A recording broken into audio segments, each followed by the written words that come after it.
बच्चों, आज इस वीडियो में हम कक्षा 10वीं गणित विषय के अंतर्गत वार्षिक परीक्षा 2026 की दृष्टि से 2 अथवा 3 अंक वाले महत्वपूर्ण प्रश्न का अध्ययन कर रहे हैं। अध्याय 10 जिसकी बात कर रहे हैं, ये ऐसा अध्याय है जिसमें 2 अथवा 3 अंक के क्वेश्चन परीक्षाओं में पूछे जाते हैं। तो इस अध्याय में आपको ऐसी तैयारी रखना है कि इसमें 2 अंक का भी प्रश्न आ जाए और 3 अंक का भी प्रश्न आ जाए, आपको बन जाना चाहिए।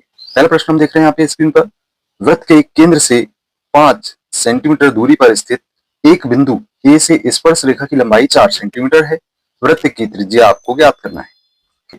वृत्त का केंद्र हो गया, ओ से डिनोट कर देते हैं, और यहां से हम देखते हैं कि एक बिंदु स्थित है केंद्र से।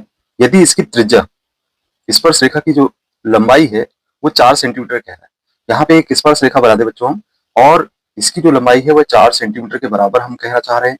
और साथ ही यहाँ पे इस के केंद्र से इस बिंदु की जो बीच की दूरी है, इसको मान लेते हैं कि ए बिंदु स्थित है, इसकी दूरी है 5 सेंटीमीटर के बराबर, और हमें इस वृत्त की त्रिज्या ज्ञात करनी है। इस बिंदु को हम पी बिंदु मान के चलते हैं, तो हमारे पास एक समकोण त्रिभुज ओपीए प्राप्त हो गया।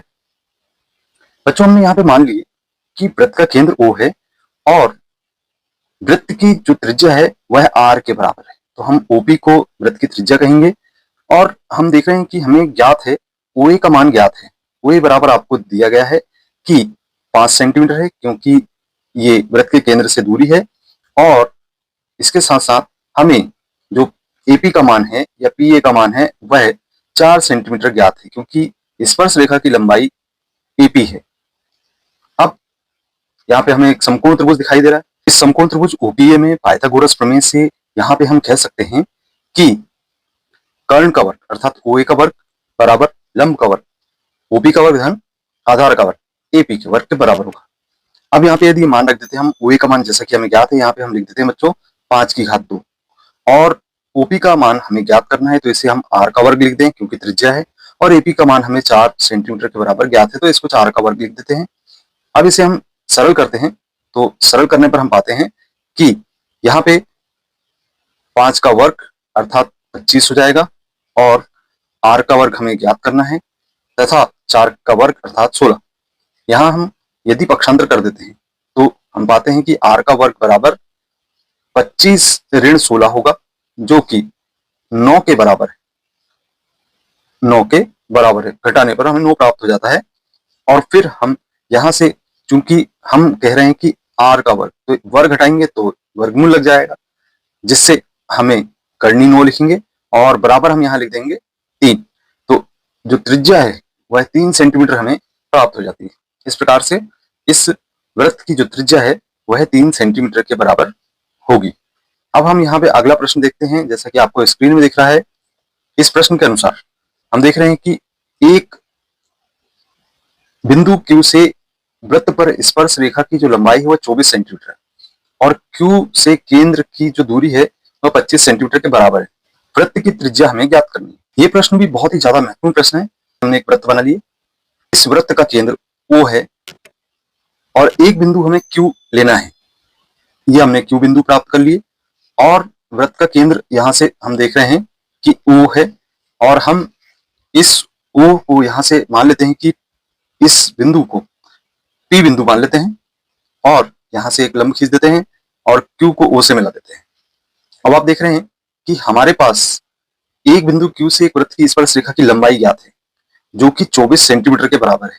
तो ये जो लंबाई है वो 24 सेंटीमीटर हो गई, और ये कह रहा है कि Q की केंद्र से दूरी 25 सेंटीमीटर है, तो ये जो लंबाई है वो Q की वो 25 सेंटीमीटर के बराबर है। अब आपको यहाँ पे वृत्त की त्रिज्या ज्ञात करना है, जिसको हम R मान लेते हैं। इस त्रिज्या का मान ज्ञात करेंगे। बहुत ही महत्वपूर्ण प्रश्न है, ये भी 2021 और 24 में पूछा जा चुका है। यहाँ हम मान लेते हैं कि इस वृत्त की जो त्रिज्या है वह 8 सेंटीमीटर के बराबर है, और हमें ज्ञात है कि जो स्पर्श रेखा है PQ उसकी लंबाई 24 सेंटीमीटर है, और वृत्त के केंद्र से उस Q बिंदु की जो दूरी है 25 सेंटीमीटर के बराबर हमें ज्ञात है। अब यहाँ पे हमारे पास एक समकोण त्रिभुज दिखाई देने लगा। सकते हैं त्रिभुज OPQ में पाइथागोरस प्रमेय से यहाँ पे कर्ण का वर्ग, कर्ण आपका OQ है, OQ का वर्ग बराबर लंब का वर्ग अर्थात OP का वर्ग धन आधार का वर्ग अर्थात PQ का वर्ग। यह हम मान रख लें बच्चों तो मान रखने पर हम पाते हैं कि OQ का जो मान है आप 25 सेंटीमीटर के बराबर देख रहे हैं, तो इसकी घात 2 लिख दें, और OP R के स्क्वायर के बराबर होगा क्योंकि त्रिज्या है, और PQ का मान 24 सेंटीमीटर के बराबर है, तो इसका वर्ग लिख देते हैं। अब इसे हम आगे सरल करते हैं, तो सरल करने पर हम पाते हैं कि 25 की घात 2 अर्थात 625 होगा, और R की घात 2 लिखेंगे, धन 24 की घात 2 576 के बराबर होगा। अब यदि पक्षांतर कर दें तो पक्षांतर करने पर हम पाते हैं कि यहां पर हम लिखेंगे R की घात 2 बराबर 625 ऋण 576। यदि हम घटा दें तो ये हमें 49 के बराबर प्राप्त हो जाता है।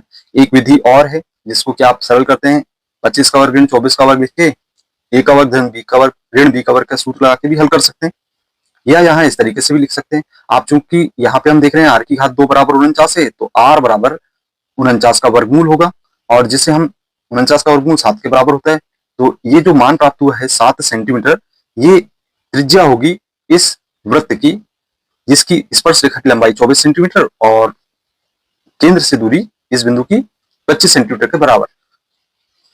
अगला प्रश्न हल करते हैं जो कि बहुत ज्यादा महत्वपूर्ण है। सिद्ध करना है किसी वृत्त के व्यास के सिरों पर खींची गई स्पर्श रेखाएं समांतर होती हैं। हम यहाँ पे एक वृत्त बना लेते हैं, और यहाँ आप देख रहे हैं कि इसमें दो समांतर रेखाएं हैं। देख रहे हैं कि ये समांतर रेखाएं हमें दिखाई देने लगी। अब देखिए यहाँ पे जो हमको कह रहा है कि एक समांतर रेखा, हम इसको मान लेते हैं कि AB है, और दूसरी समांतर रेखा हमारे पास CD के रूप में है। ये दोनों समांतर रेखाएं एक दूसरे को किसी न किसी बिंदु पर प्रतिच्छेद कर रही हैं, तो इस बिंदु को मान लेते हैं कि P है, और इस बिंदु को हम मान लेते हैं कि Q के बराबर है।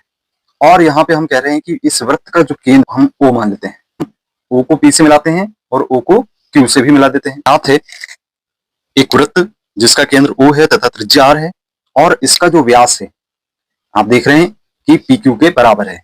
व्यास के सिरों पर दो स्पर्श रेखाएं क्रमशः AB तथा CD खींची गई। हमें सिद्ध करना है कि AB समानांतर है CD के। हल देखते हैं। हम कह सकते हैं कि व्यास PQ है वह केंद्र O से होकर जाता है, जैसे कि हमें ज्ञात है। यहाँ पे हम ये कह रहे हैं चूंकि कोण APQ बराबर 90 अंश है। अब देखिए APQ को हम यहाँ पे 90 अंश बता रहे हैं, क्यों? क्योंकि यहाँ पे हम देख रहे हैं कि जो PQ है वह AB पर लंब है। इसको हम समीकरण नंबर 1 देते हैं। इसी प्रकार से हम ये कह सकते हैं कि कोण DQP भी 90 अंश का होगा। कहने का तात्पर्य है कि इस कोण की बात हो रही है, और इसका कारण है कि जो PQ है वह CD पर लंब है। इसको हम समीकरण नंबर 2 देते हैं। अब देखिए समीकरण 1 और 2 से दोनों कोण 90 अंश के हमें दिखाई दे रहे हैं, तो हम कह सकते हैं इसलिए कोण APQ बराबर है कोण DQP के। जब दोनों बराबर हैं 1 व 2 की तुलना से, तो हम ये कह रहे हैं कि ये दोनों एक दूसरे के बराबर हैं, लेकिन ये एकांतर कोण है।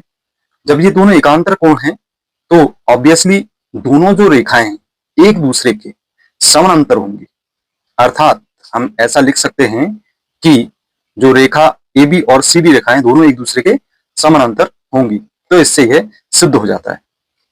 हम एक और महत्वपूर्ण प्रश्न यहाँ पे देख रहे हैं जो कि बहुत ज्यादा परीक्षाओं में पूछा जाता है।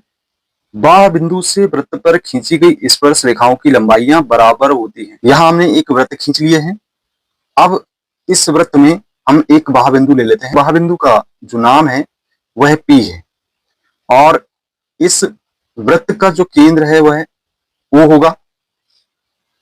हमने इसको O से नामांकित कर दिए। बच्चों हमने बाह्य बिंदु P से इस वृत्त को मिला दिए, एक स्पर्श रेखा खींच लिए, और इसी तरीके से इसी बिंदु से दूसरी स्पर्श रेखा इस तरीके से खींच लिए हैं। इनको क्रम से हम नामांकित कर देते हैं कि यह बिंदु A है और यह बिंदु B है। तो हम ऐसा कह सकते हैं कि जो हमें ज्ञात है वो लिखा जाएगा। PA तथा PB बाह्य बिंदु P से वृत्त COR पर खींची गई दो स्पर्श रेखाएं हैं। अब बच्चों हमें यहाँ पे सिद्ध करना है रेखाओं की लंबाइयां आपस में बराबर हैं, तो PA बराबर PB, यह हम सिद्ध करेंगे।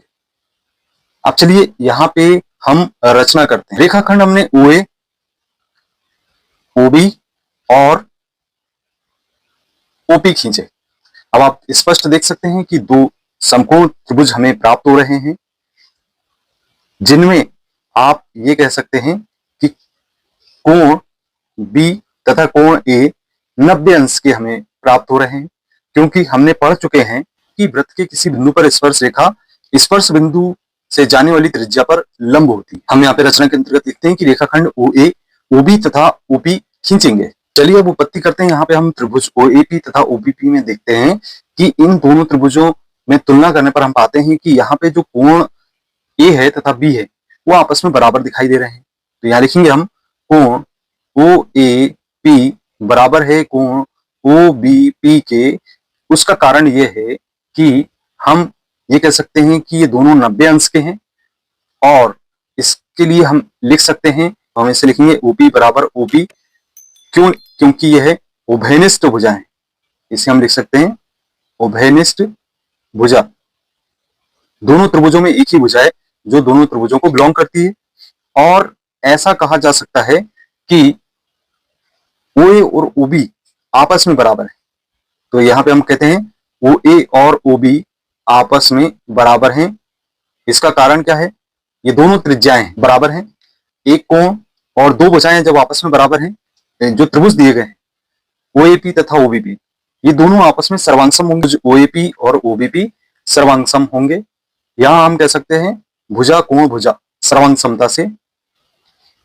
अब जब दोनों त्रिभुज सर्वांगसम है तो ऑब्वियसली जैसा कि हम इस चित्र में देख रहे हैं कि जो शेष भुजाएं PA और PB ये भी दोनों आपस में बराबर होंगे।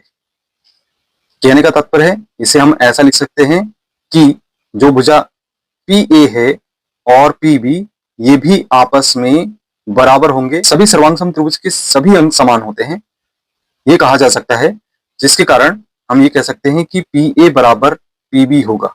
तो बच्चों इससे ये स्पष्ट हो जाता है और सिद्ध हो जाता है। चलिए अगला प्रश्न देख रहे हैं। यहाँ पे दो संकेंद्रीय वृत्तों की बात हो रही है जिनकी त्रिज्याएं क्रमशः 5 और 3 सेंटीमीटर हैं।